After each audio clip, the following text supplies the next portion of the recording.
by far the best investment you can make is in yourself. I mean, for example, communication skills. I tell the students that come that they're going to graduate schools and business, and they're learning all these complicated formulas and all that.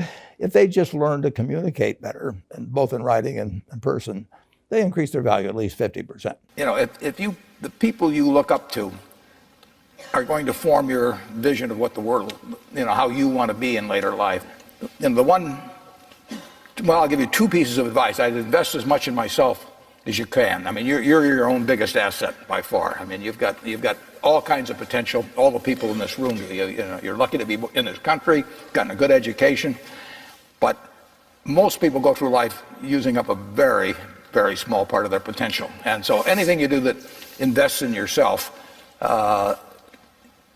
that's the best investment you can possibly make. And then I would follow my passion. I mean, whatever turns you on. You know, I was lucky. I found something early that turned me on. But you don't want to take a job just for the money.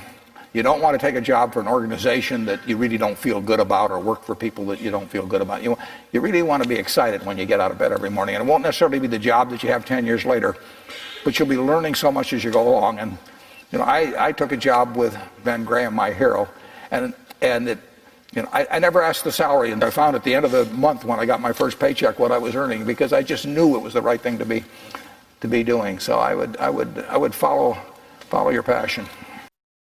The worst investment I ever made? How long do you have?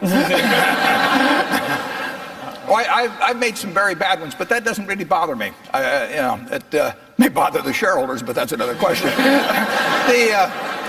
You know, you're going to make mistakes in life. I mean, there's no question about it. You don't want to make them on the big decisions, you know, who you marry and some things like that. So there's no way I'm going to make a lot of business and investment decisions without making some mistakes. I may try to minimize them.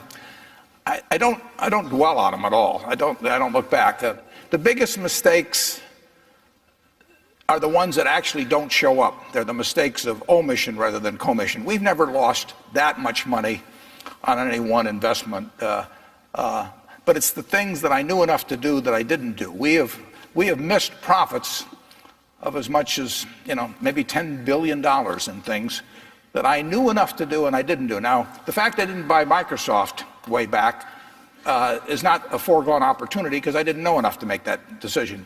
But there have been other investments where I didn't know enough to make the decision, and for one reason or another, I either didn't do it at all or I did it on a small scale. I was sucking my thumb when I should have been writing checks, you know, basically. And you know, those don't show up. You know, there's no place where it shows missed opportunities, but I've missed some big ones.